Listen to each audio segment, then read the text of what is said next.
Hello, everyone. I'm Ethan Evans. I'm here today with my co-host Chaitali, and we're going to talk about how to ask for what you need and what to do if you get a no.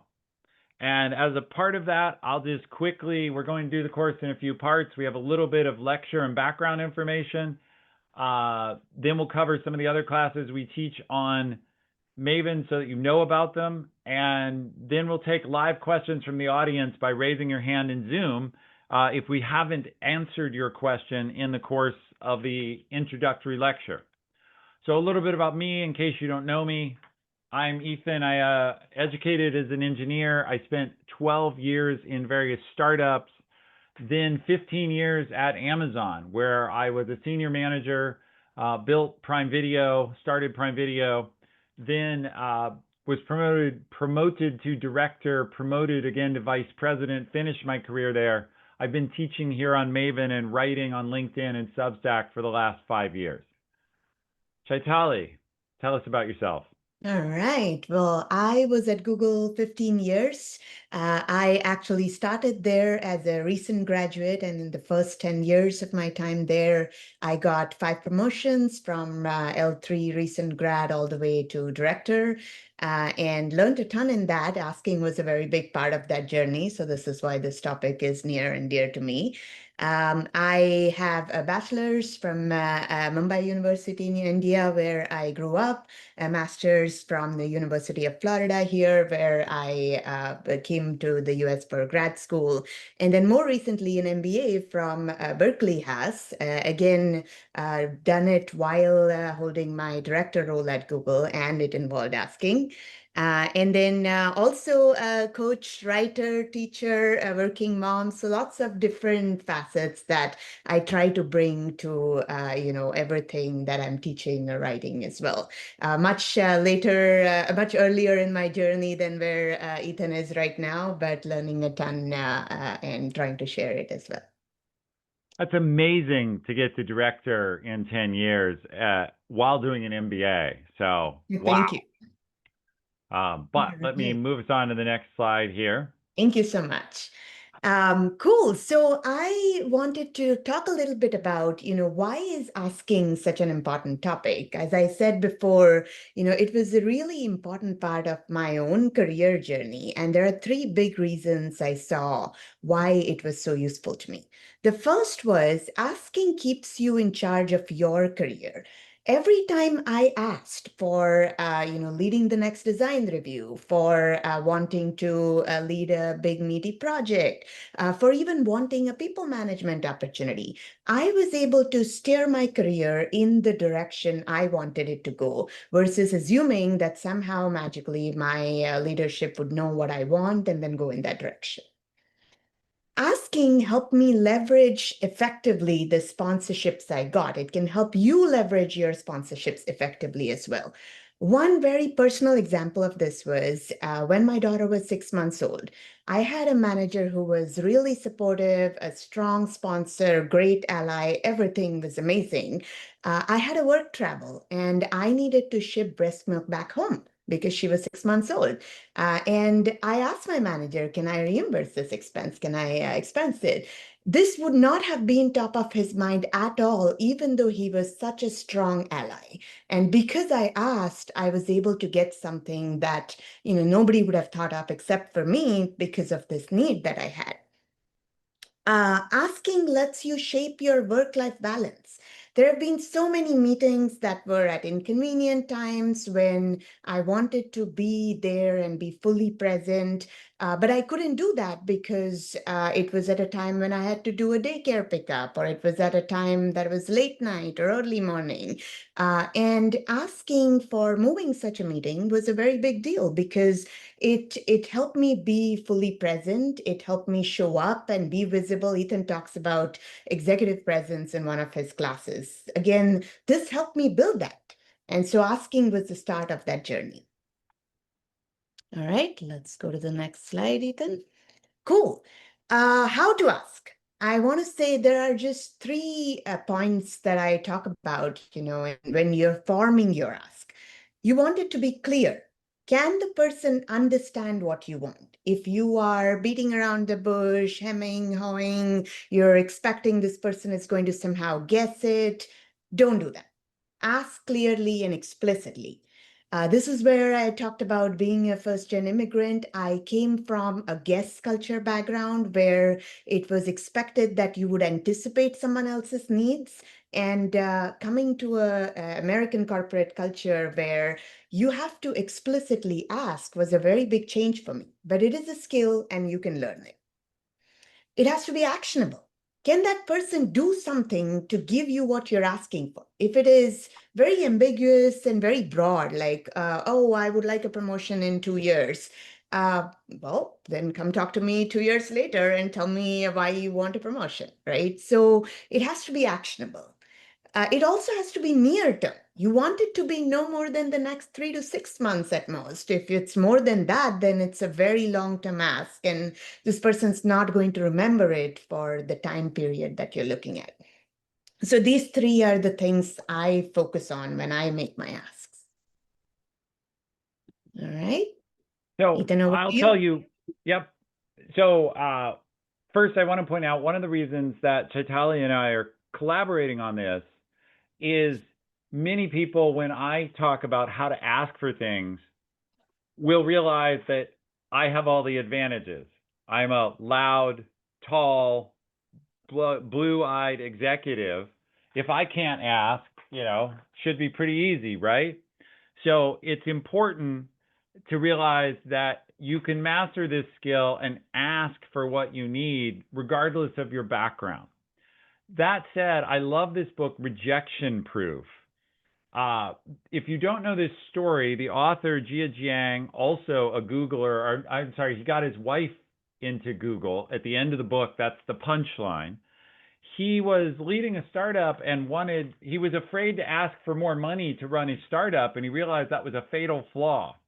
So it's the story of him going out and learning how to ask and learning how to be fearless that he might get rejected.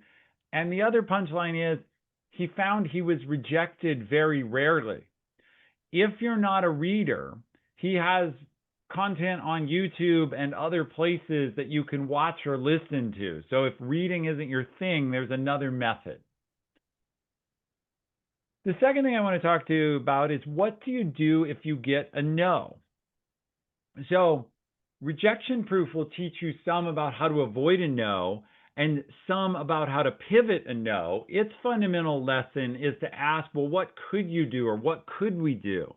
That's the second point. It's a variation of under what circumstances would you let me work from home for a month? Or under what circumstances would you reimburse my need to take my child home?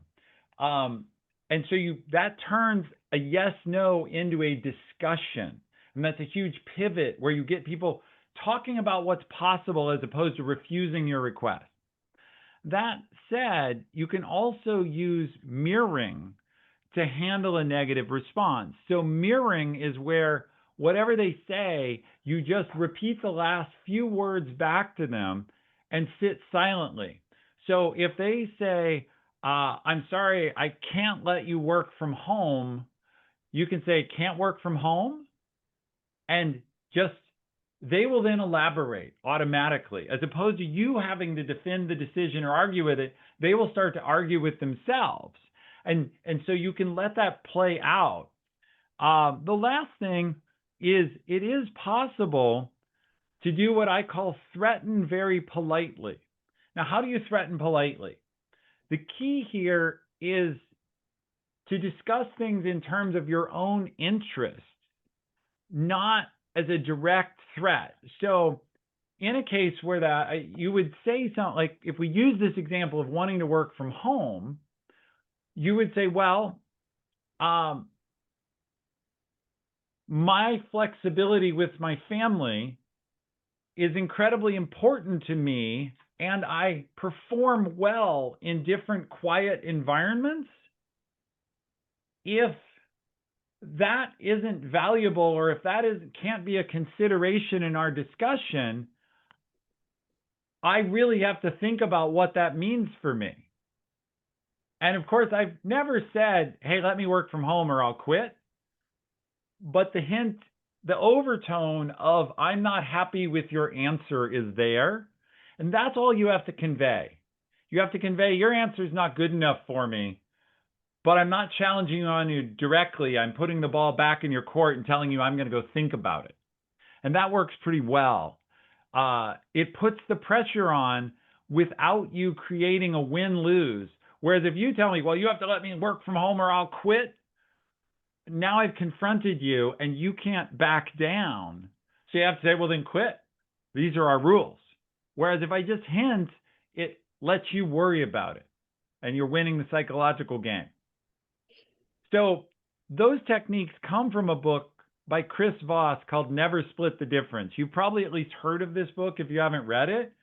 Chris is an FBI negotiator, was a hostage negotiator. So he honed these techniques in the absolute highest stakes, most difficult circumstances, dealing with crazy people or people that might have been crazy. And yet he talked them down into surrendering. So you can apply this, and the book is honestly amazing. And I like to give people books because in a lightning lesson, we can only give so many details. With that, Chaitali, let's go through a few real situations. All right. Well, the first one is asking to present at the next all hands, all team meeting. First off, this is super important because a lot of problems I see when it comes to getting higher calibration ratings, promotions are related to visibility. So this is a great forum to present your work, your team's work. And the second thing I'll say about this ask and how to ask is you want to find the right person. When I was a frontline manager, folks in my team would tell me, I would like to present at this next all hands meeting. Well, I'm not the person deciding the agenda for the meeting. I would really love you to present, but I can't help you, right? On the other hand, when I was a director at Google and someone would approach me and say, I want to present at your next all team meeting, okay, I run this meeting and I build this agenda. And if you have a good topic, then let's talk and figure out how you fit into it. So find the right person to make your ask is the thing I would say over here. Ethan, what would you do if someone made this ask to you and you want us to say no? What are some reasons you would say no? To say no to them presenting at the all team meeting, if I wanted to deny this, I would say the agenda is already full, or we have to stay focused. Talk to me later and hope they just never do. Would be my first technique is delay. All right. And would there be any reasons for why you would say no?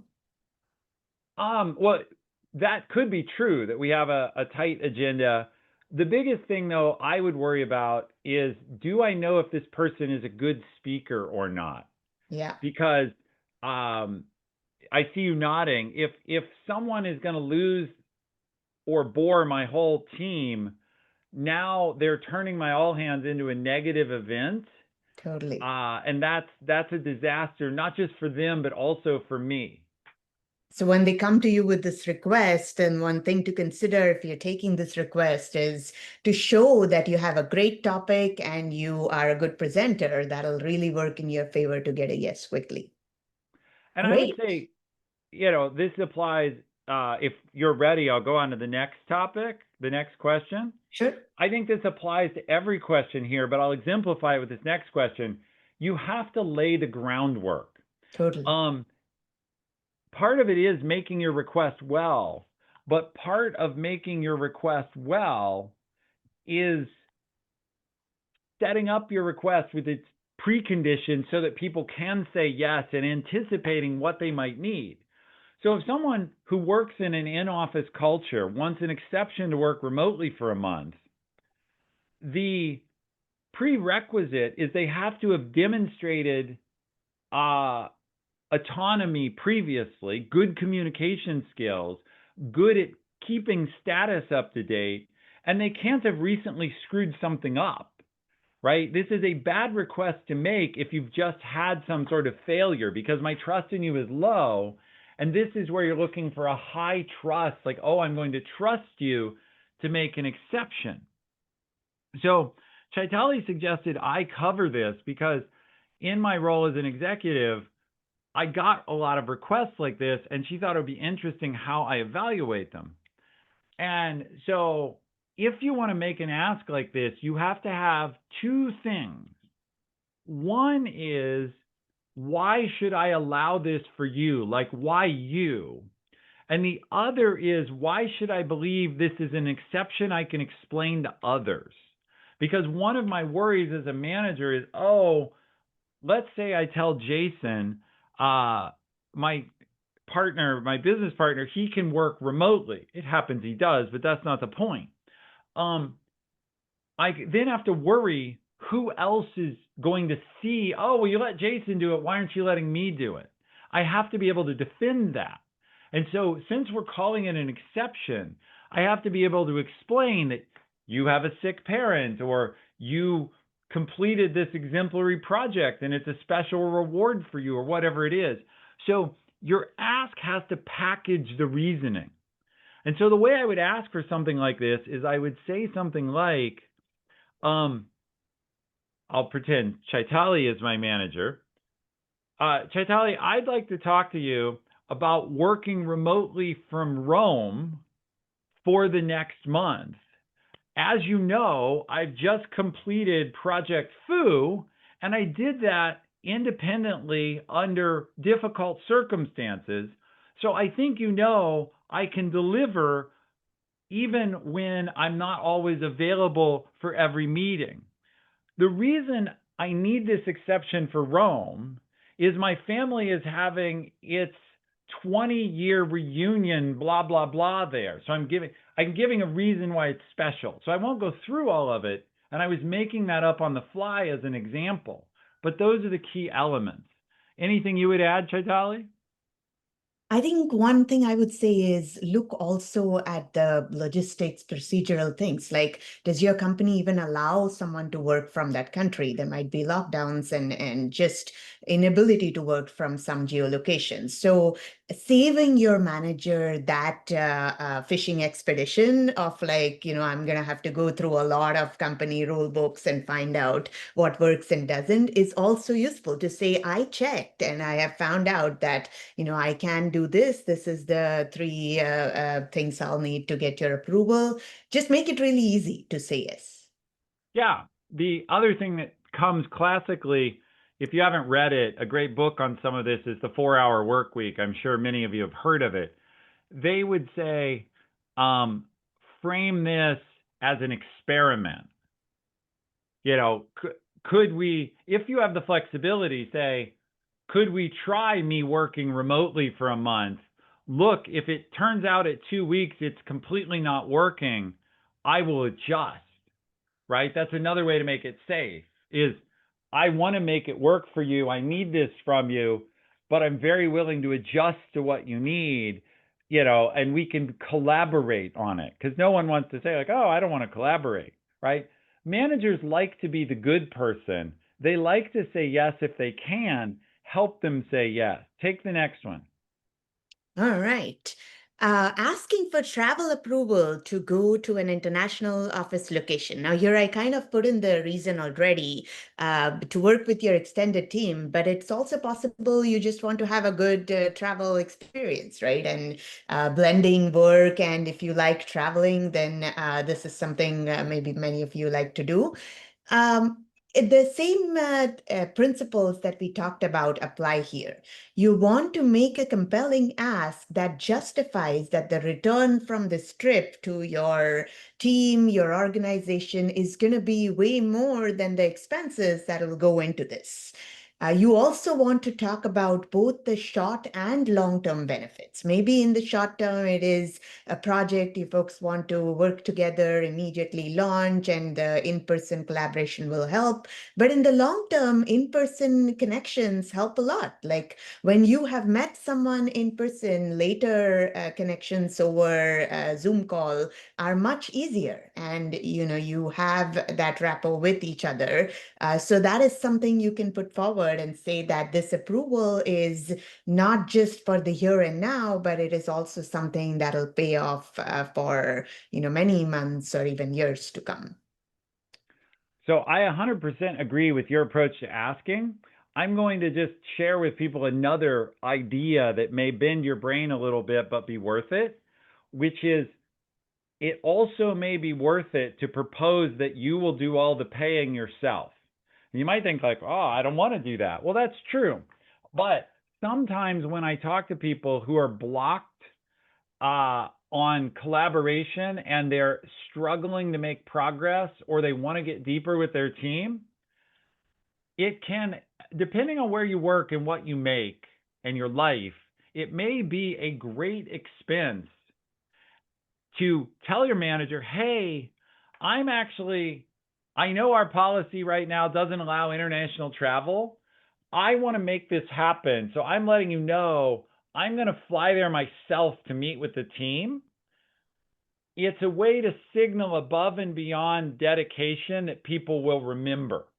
Now, I'm not saying do this all the time or spend yourself into bankruptcy, but I am saying be strategic about when you use your own resources to set yourself apart. Because people can be like, wow, oh my goodness, Ethan is all in. And that signal can be worth the $1,000 the international plane ticket will cost you. So that's just a way to think about it.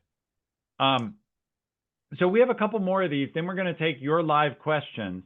So you can be thinking about what you might want us, what situations you might want us to help you handle, or what questions you have about handling no's or asking for what you want. But what if your manager's leaving and you would like their job? Well, again, this is something where you do have to have set up the preconditions if you want to ask for this. And what that means is you've got to be doing a good job, a very good job already. Hopefully, you've already discussed not only with your manager who's now leaving, but with your skip level, your desire to grow and step up so that this won't be a surprise and so that they're at least thinking about you. And then you would go ask and say, look, I know our company, even if you're not sure this is true, you want to assert it. I know our company values promoting from within. And here's my case. I'm a veteran on the team. I know our work well. I've delivered. I know the technology, whatever your list is. I would really like to take over. I would really like to step up and fill this need. I think I can deliver, and I'd like that opportunity. If they say no, my very next ask is, well, could I serve as the interim while you search? Because you're going to need somebody to help with this. And it would be great experience for me. Maybe if you don't find the right person, I'll have a chance to show I am qualified.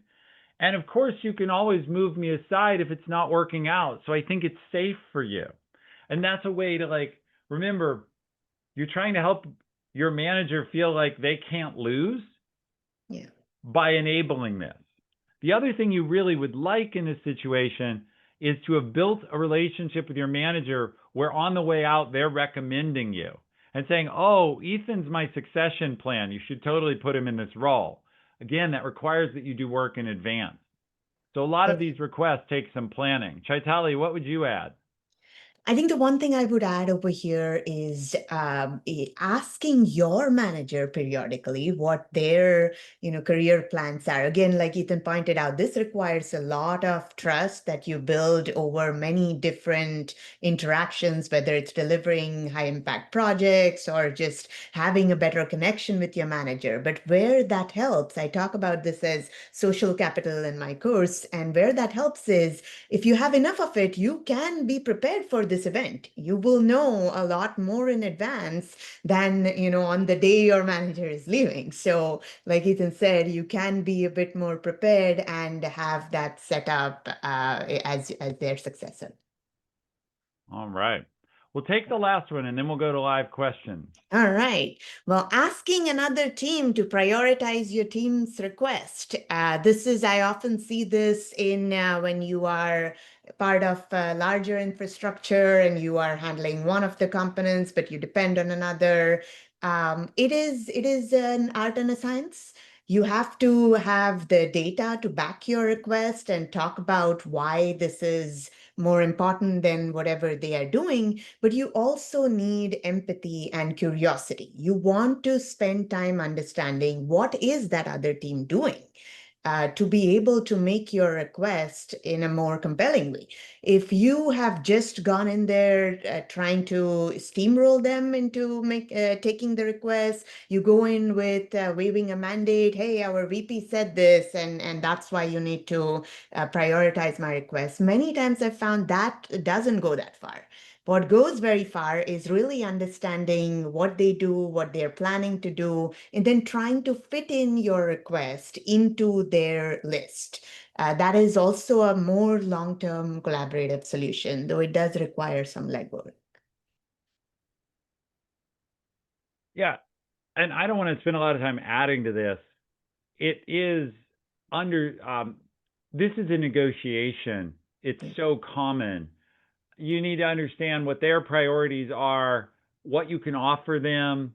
The key really is to make this a discussion as opposed to a yes, no.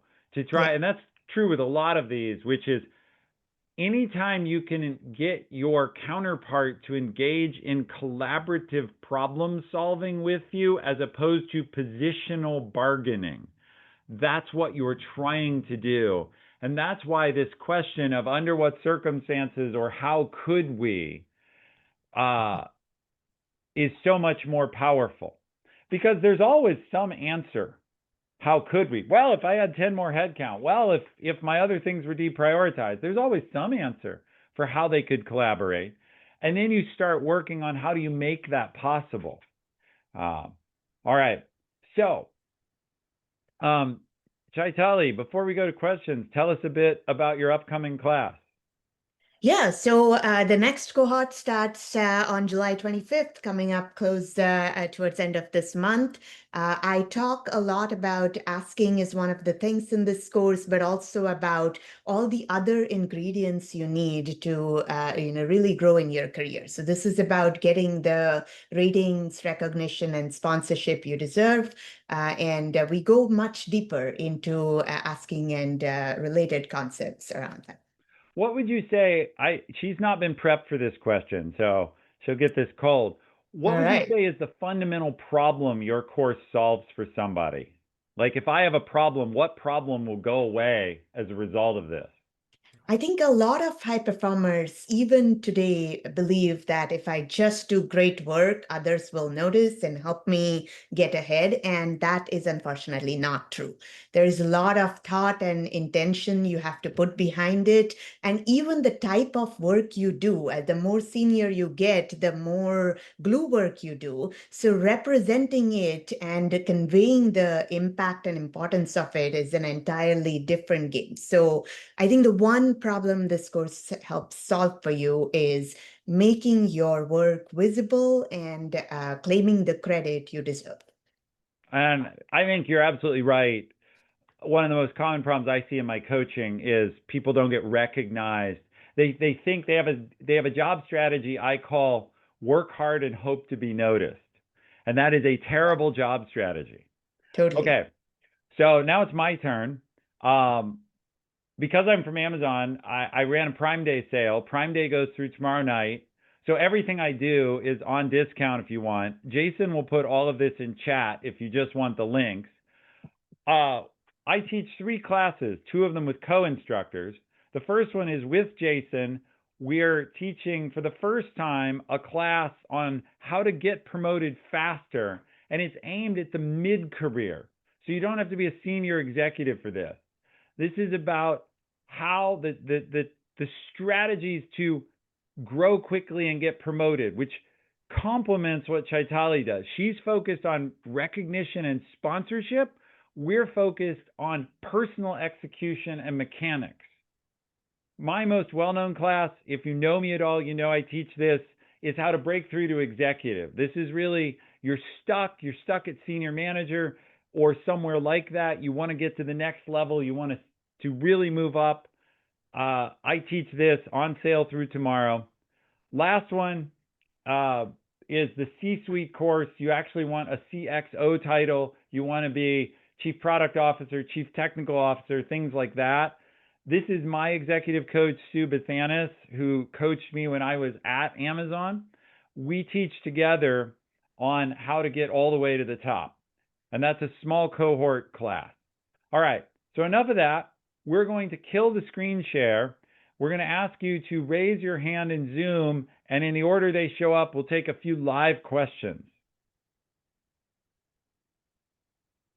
So there we go. We have Barbara first. Come off mute and tell us your question, please. Sure. Thanks very much. I put my note in chat.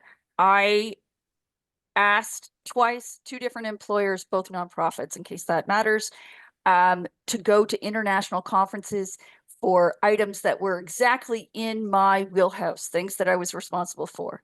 In both cases, those employers said yes. In one case, I had to pay for it myself, pay for part of it myself. The other, they paid for it. But later on, it came back to bite me reputationally. It was sort of seen like, oh, she asked for too much. She thinks she's so special. But there was none of that. I didn't understand that when I was making the ask. So I'm wondering now how to mitigate possible negative consequences. Or maybe that was just a quirk of both those places and I couldn't see it when I asked. Well, I love your question. And I don't think what you're describing is completely uncommon. I have a few thoughts about it, Chaitali, but do you as well? I think so. I'm going to say just one big thought that's like top of mind here, Barbara. It really depends on who were these people who, are like coming to bite back, like you said. If it's others who did not think of making these asks and then were bitter that, you kind of got the asks taken care of that way, I would say ignore. I think, one of the things about asking is once you make the ask and you're granted something, there'll be a whole lot of other people who will be like, oh, I didn't think about asking this. I should have asked. But then at that point, like maybe, it's a finite number of things given out. The expense budget is finite and so on. So they're not going to get your level of response. And, that is something similar to other career choices you make, that it's something you just take as it comes. Yeah. So I have a few thoughts. Also, in nonprofits, money is always at a premium. And so it is easy for people to feel like you were going on a luxury boondoggle. And so they're projecting their feelings. What first, you want to make sure that your manager at least is okay and supportive of the trip. So one of the things you do is you get them to a yes. Yes, you can go. Yes, we'll pay for it. And then you ask them and say, I really appreciate your support. I want to make sure, because I've had this bad experience in the past, maybe at other places, that you're truly supportive, because I wouldn't want this to be a case where you feel I'm pressuring you into it and I won't have your support. You can work on the wording because I'm making it up on the fly, but the key is by bringing up the topic of, are they really okay with it? Once they say yes, then they have to live up to that. And if they don't say yes, then if they say, well, I do have these concerns, then maybe you can address them. As for your peers or the larger company, you do want to make sure it's clear that there are benefits, what the benefits are. And of course, I'm assuming you didn't do this, but it is terrible style to tag on your 3 weeks or even your 1 week on a beach near the vacation and post photos of it. You want your colleagues to think that you only did work and you were miserable. hard to be miserable in South Africa in December when I'm from a cold country. But yeah, I see your point. I don't think I did that. I do appreciate the feedback.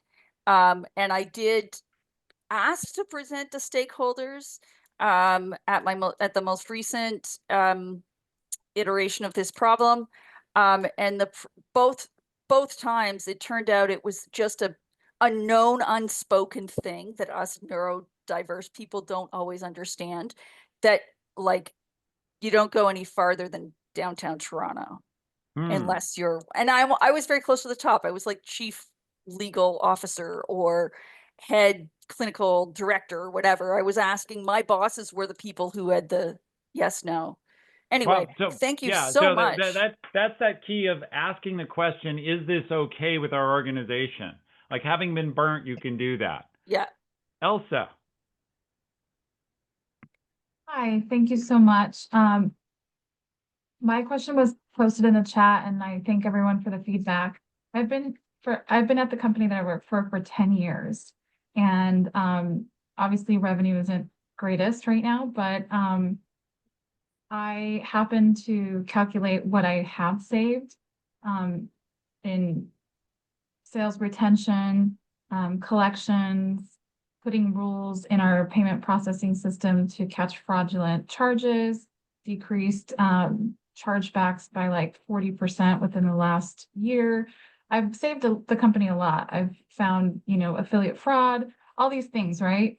And I asked, what else can I do to merit, in your mind, owner, an increase? And I was given, you're not getting an increase, you're salaried. This is duties as assigned in your contract. And I'm like, okay, and what logic mind does all this invisible work create the visibility for what impact I have done? And how can I rephrase it so that it's perceived and received differently in a positive way? Chaitali, you want to take a first shot at that?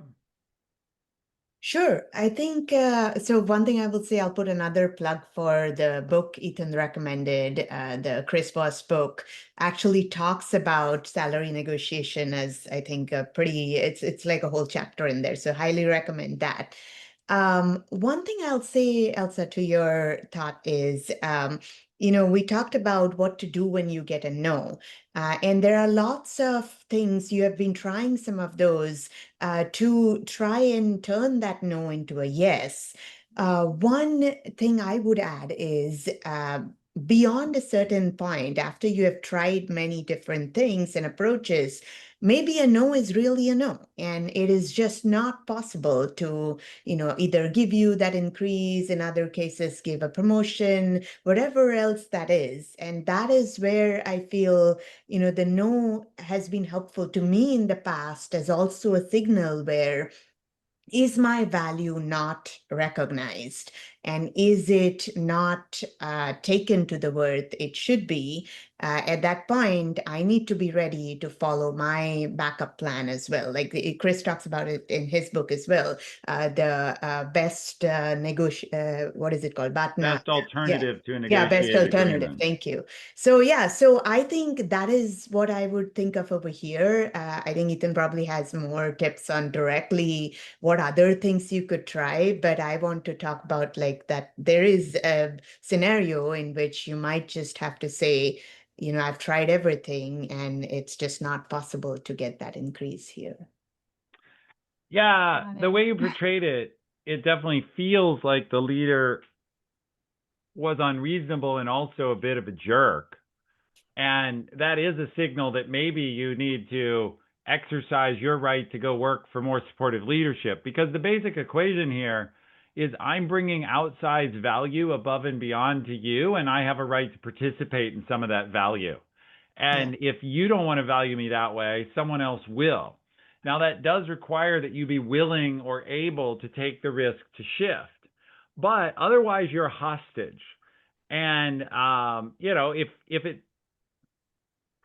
if you don't stand up for yourself you eventually become the person I can put more and more on, knowing that you're going to take it. And if I am a little bit of a bad boss, I love to find people who feel trapped and that are hardworking and diligent, and I'll just load them up.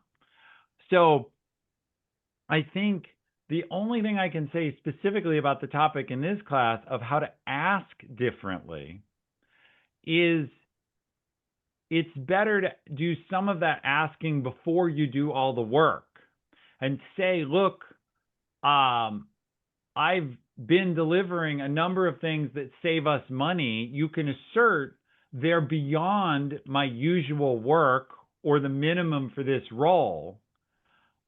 They're taking extra time. I would love to save you more money, but I need to be compensated. I need a method where that's worth it for me. And then you put them in the situation of, do they want more money? Give you some. Now, they may not do it. They may get irate. Remember, if you have a jerk for a boss, ultimately you have to find a better place, and not every place is led by mean-spirited people.